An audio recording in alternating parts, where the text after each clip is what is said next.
The future is female. This one is close to my heart because I don't have any children. And if I was a man in this reverse situation, I'd be called a beta cuck because my husband has full custody of his beautiful daughter. So I get to have the honor of thinking about and concentrating on raising a child. Raising a child to be an adult so when she is old enough, she can go off into the world and be smart and amazing. So she came home after spending time with her mother, and she knows that I like her to journal. She's 7. I like her to write about her dreams and her goals in the morning. She's like, oh, I got a new diary. Do you want to see it? And I said, yes, I want to see it.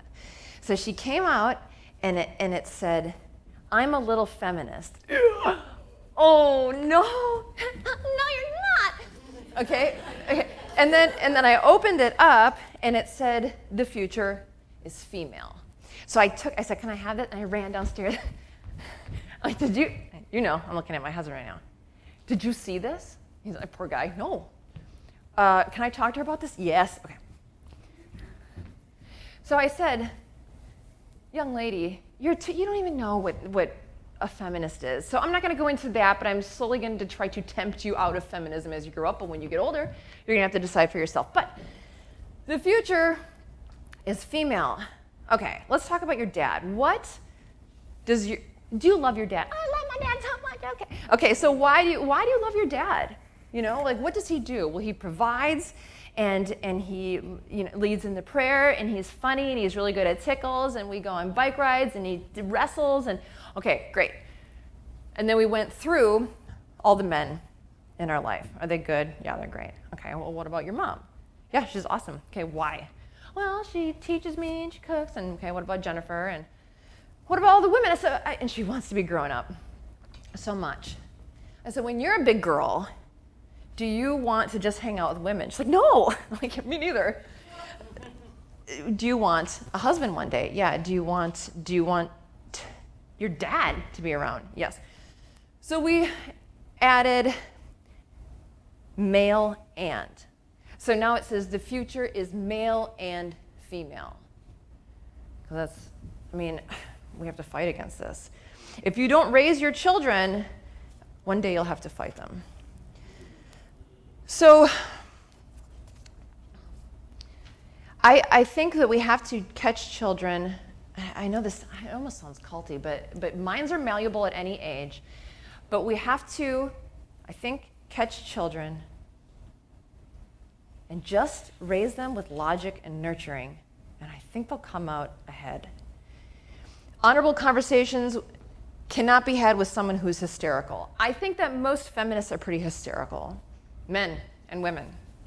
So let's catch them before that. When I was a little girl, I would always start a club. Like when I was 10 years old, before recess, I'd be like, I'm starting a club.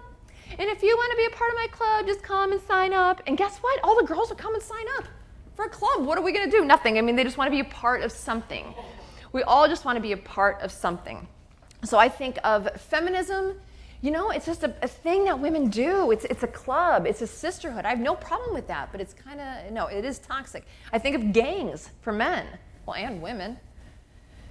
Maybe this is a gang. Maybe it is a gang.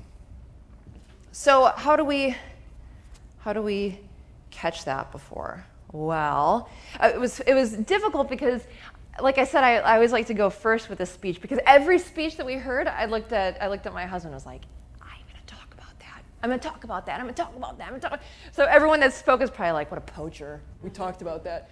But it's not. I really came up with this a while ago. So my idea is to keep families intact. Girls with no fathers in the home have lower self-esteem. Okay, fine, that sucks. But also, women with low self-esteem are more promiscuous.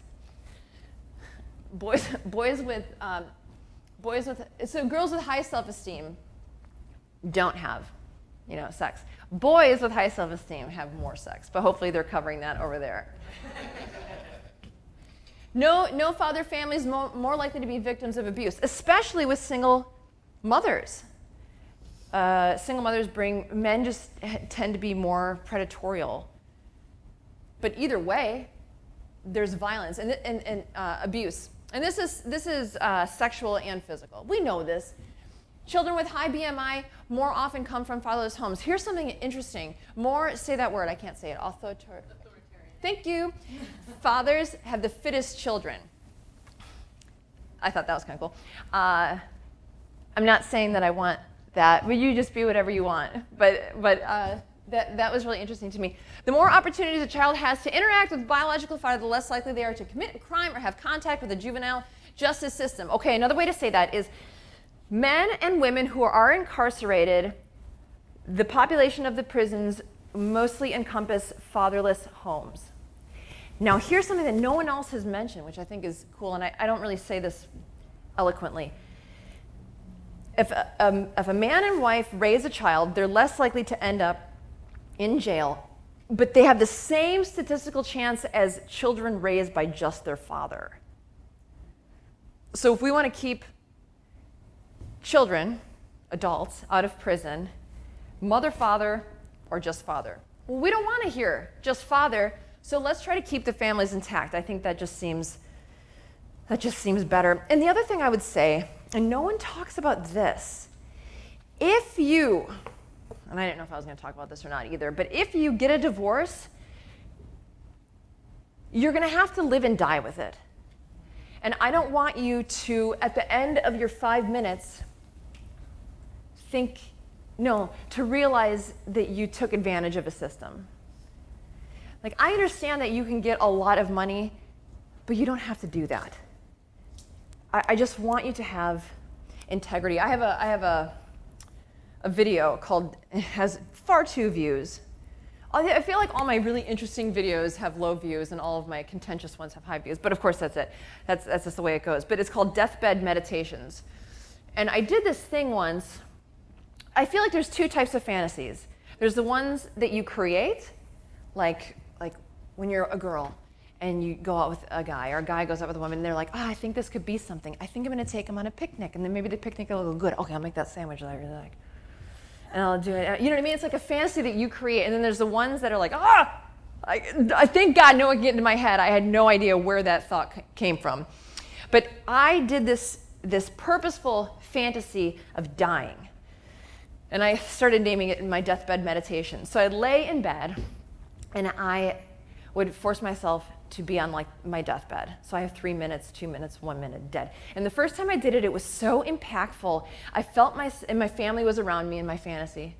And I was like clawing to stay alive. And I don't know if anyone's read the book, The Godfather. The book is better than the movie. But right before he dies, he falls on his knees and he goes, life is beautiful. And then he dies because the existence is so beautiful. And in those moments of existence and importance, you realize what is important. It is God and family and life and light. So if you get a divorce, try to be nice. And if a woman that you know, especially for women, ladies, if you have a lady friend who's going to get a divorce, please help her not feel like a victim and manipulative and vicious, because that's not a good place to make decisions from, okay? And please counsel her to share that time with their father, without a fight, because the children will grow up and they will not be pleased with mama.